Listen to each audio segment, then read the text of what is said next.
రేపు మంగళవారం మంచి రోజు. మీ బీరువాలో ఇది పెడితే 24 గంటల్లో మీ బీరువా మొత్తం డబ్బుతో నిండిపోతుంది.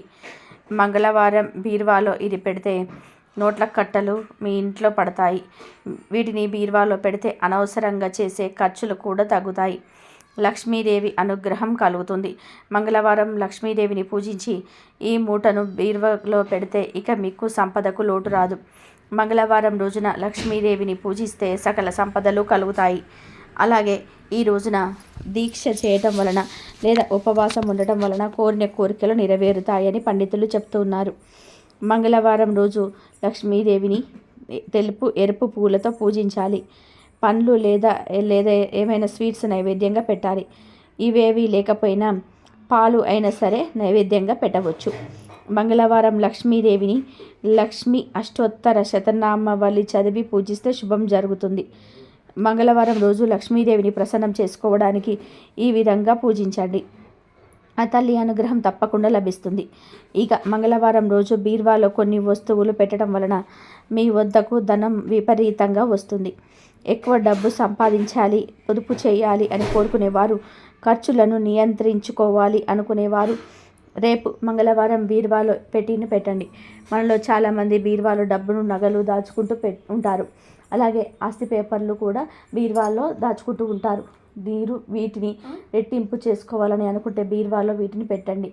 డబ్బు, బంగారము, ఆస్తులు తప్పకుండా రెట్టింపు అవుతాయి. మీరు బీరువాలో ఏది పెట్టినా వాటిని పవిత్రంగా చూసుకోవాలి. బీరువా విషయంలో కొన్ని పద్ధతులు పాటించండి. వాటిని పాటిస్తే లక్ష్మీదేవి అనుగ్రహం మీపై ఎల్లప్పుడూ కూడా ఉంటుంది. బీరువా ఎప్పుడు కూడా నైరుతి దక్షిణానికి పడమరకు మధ్యలో ఉన్నటువంటి ప్రదేశం. బీరువా డోర్స్ ఓపెన్ చేస్తే అది ఉత్తరం వైపు చూస్తూ ఉండాలి. ఇక బీరువా తెరవగానే చక్కటి సువాసన రావాలి. అంతేగాని పాత బట్టల వాసన లేదా బొద్దింకలు, గుడ్లు పెట్టిన వాసన రాకూడదు. అలాంటివి వస్తే ఆ ఇంట లక్ష్మీదేవి నివాసం చేయదు. కుబేర ముగ్గును నీలం రంగు పెన్నుతో వేసి ఆ ముగ్గును బీరువా లోపలే అర్రలో పెట్టుకోవాలి. ఈ ముగ్గుకు 4 వైపులా పసుపు, కుంకుమ బొట్లు పెట్టాలి.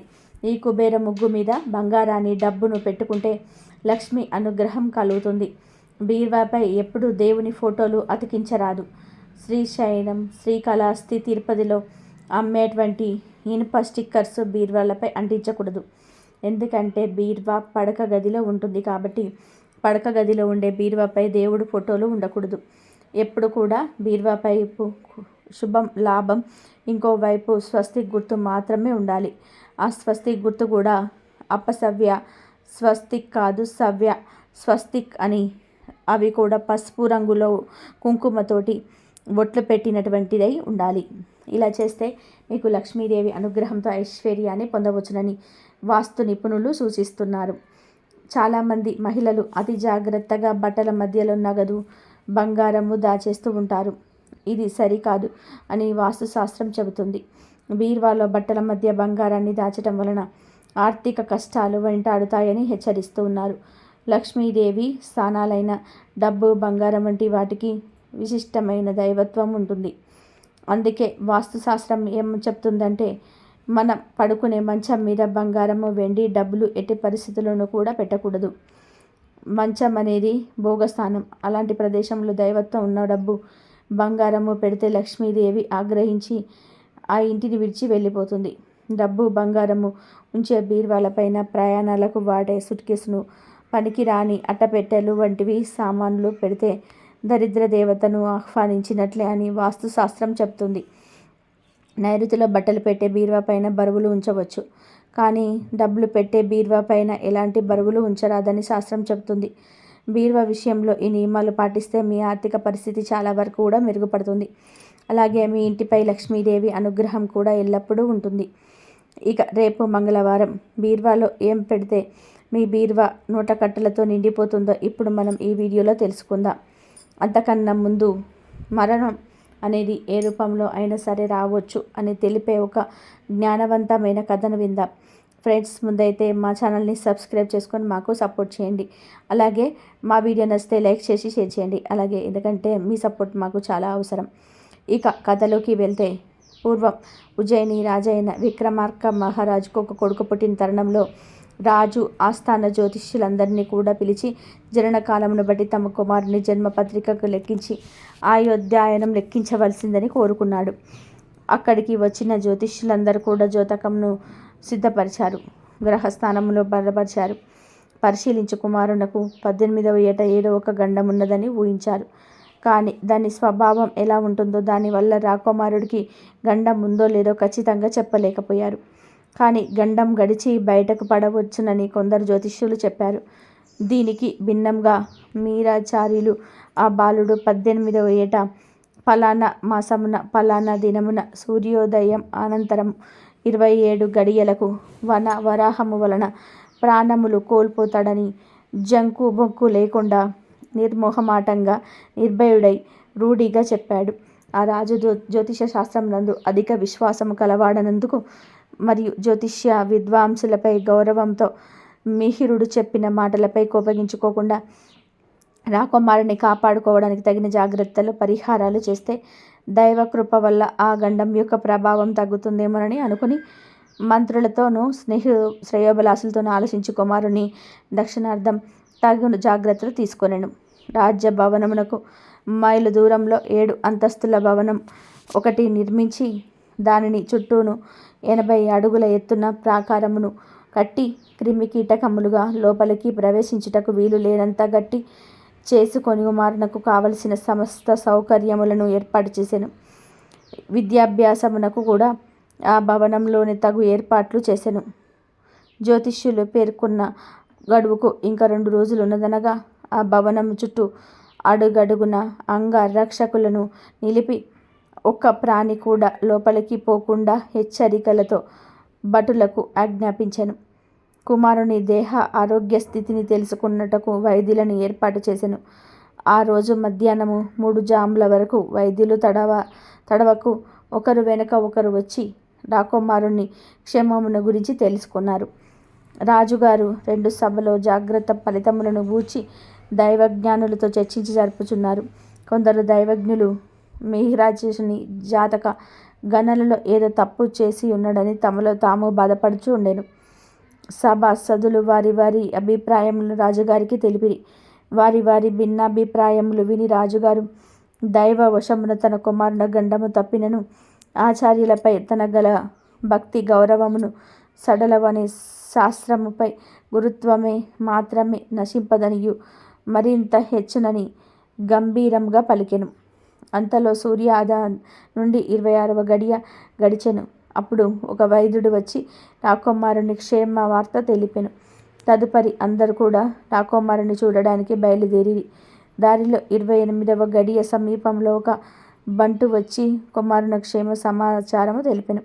అందరూ ఆచార్యుని వంక చూసిరి. అతడు ఇంతకు ముందు లాగానే గంభీరంగా ఉన్నాడు. అందరూ మేడలోనికి ప్రవేశించి ప్రతి అంతస్తును పరీక్షించుచు అక్కడ ఉన్న రాకుమారుని క్షేమ సమాచారమును చెప్పుచూ ఉండగా పైకి వెళ్ళిరి. మధ్యలో కొందరు రాకుమారునికి బద్ధకముగా అనిపించుట వలన మంచి గాలి కోసం మేడపైకి వెళ్ళాడు అని సైనికులు చెప్పారు. ఇంతలో రాకుమారుడి అరుపు వినిపించింది. అందరూ 7వ అంతస్తు డాబా పైకి వెళ్ళి చూడగా అక్కడ ఒక ధ్వజ స్తంభము కింద మంచం పైన ఒక ఇనుప వరాహ విగ్రహము రొమ్ముపై పడి నెత్తురు కారుచూ ఉన్న కుమారుని చూశారు. రాజపుత్ర శోకంతో మునిగిపోయి ఉండి కూడా వీరుని విజ్ఞాన విశేషమునకు ఆశ్చర్యపడెను. కాను ఎన్నో ఉపాయములు ఆలపించినా కూడా శాస్త్ర ఫలితమే సంభవించినది. ఈ కోట నిర్మిస్తున్నప్పుడు మా కులదైవ వరాహమూర్తి శిల్పాన్ని స్తంభంపై ఉంచాను. దైవ నిర్ణయం వలన అది రాకుమారుని మరణముకు కారణమైంది. శాస్త్ర విధి తప్పటకు ఇది ఒక ఉదాహరణ అని పలికి రాజు ఆచార్యాన్ని ఆలింగనం చేసుకొని ఇక నుంచి మీరు వరాహ విహారాజని పిలువబడతారని వరాహ బిరుదునిచ్చెను. ఇక వీడియోలోకి వస్తే, రేపు మంగళవారం లక్ష్మీదేవిని పూజించండి. ఆ తర్వాత పరిహారం చేయండి. పూజ చేశాక పరిహారం చేయాలి. పూజ చేశాక పరిహారం చేస్తే ఎలాంటి ఫలితం ఉండదు. తలకు స్నానం చేయాలి. ఇంటిలో మాంసాహారం ఉండకూడదు. ఒకవేళ ఈ పరిహారం మగవారు చేస్తే మత్తు పదార్థాలు కూడా దూరంగా ఉండాలి. ఈ రోజంతా కూడా పవిత్రంగా ఉండాలి. ఈ పరిహారానికి కావలసిన వస్తువులు ఏమిటి అంటే, ఎరుపు రంగు క్లాతు, లక్ష్మీ గవ్వలు అంటే గవ్వలు పసుపు రంగులో ఉంటాయి. అలాగే నల్ల పసుపు కొమ్ములు, ఇవి పూజా స్టోర్స్లో అమ్ముతూ ఉంటారు. 2 పసుపు కొమ్ములు కావాలి. 11 చిల్లర కాయిన్స్ కావాలి. వీటితో పాటు పసుపు కుంకుమ కావాలి. ఈ పరిహారం ఎలా చేయాలో చూద్దాము. ముందుగా ఎరుపు రంగు వస్త్రాన్ని లక్ష్మీదేవి పటం ముందు వేయండి. అందులో 5 లక్ష్మీ గవ్వలను కూడా వేయండి. తర్వాత 2 నల్ల పసుపు కొమ్ములను వేయాలి. నల్ల పసుపు కొమ్ములకు చాలా శక్తి ఉంటుంది. వీటిని పరిహారంలో ఉపయోగించటం వలన ఎవరైనా మీపై, మీ సంపదపై చెడు దృష్టితో చూస్తే అది వారికే తగులుతుంది. నల్ల పసుపును తాంత్రిక పూజలలో ఉపయోగిస్తుంటారు. ఈ పరిహారంలో నల్ల పసుపుకు ఉపయోగించటం వలన డబ్బు మీకు వశమవుతుంది. అలాగే మీ ఖర్చులు కూడా తగ్గుతాయి. ఇక లక్ష్మీ గవ్వల గురించి ప్రత్యేకంగా చెప్పాల్సిన అవసరం లేదు. ఎందుకంటే ఇవి లక్ష్మీదేవికి చాలా ఇష్టమైనవి. వీటిని బీరువాలో ఉంచితే లక్ష్మీదేవి మీ ఇంటిలో ఉన్నట్టే. ఎరుపు రంగు క్లాత్లో లక్ష్మీ గవ్వలు నల్ల పసుపు వేశాక 11 చిల్లల కాయిన్స్ వేసుకోవాలి. వాటిపై పసుపు కుంకుమ వేసి మూట కట్టాలి. ఇప్పుడు ఆ మూటను లక్ష్మీదేవి పటం ముందు ఉంచి మీ సంకల్పం చెప్పుకోండి. మీకు ఉన్న ఆస్తి సమస్యలు, ఆర్థిక సమస్యలు చెప్పుకోండి. మీ బంగారం తాకట్టులో ఉన్న ఈ పరిహారం చేసుకోవచ్చు. మీ సంకల్పం చెప్పుకున్న తర్వాత ఆ మూటకు ధూపం చూపించండి. ఆ తర్వాత ఆ మూటను బీరువాలో పెట్టండి. బీరువాలో లాకర్స్లో ఉంటాయి కదా, అందులో పెట్టాలి. వీటిని మంగళవారం బీరువాలో పెట్టడం వల్ల లక్ష్మీదేవి అనుగ్రహం కలిగి ధనం విపరీతంగా మీ వద్దకు వస్తుంది. ఈ పరిహారం రహస్యంగా చేయండి. మీ బంధువులకు, మిత్రులకు అసలు చెప్పకూడదు.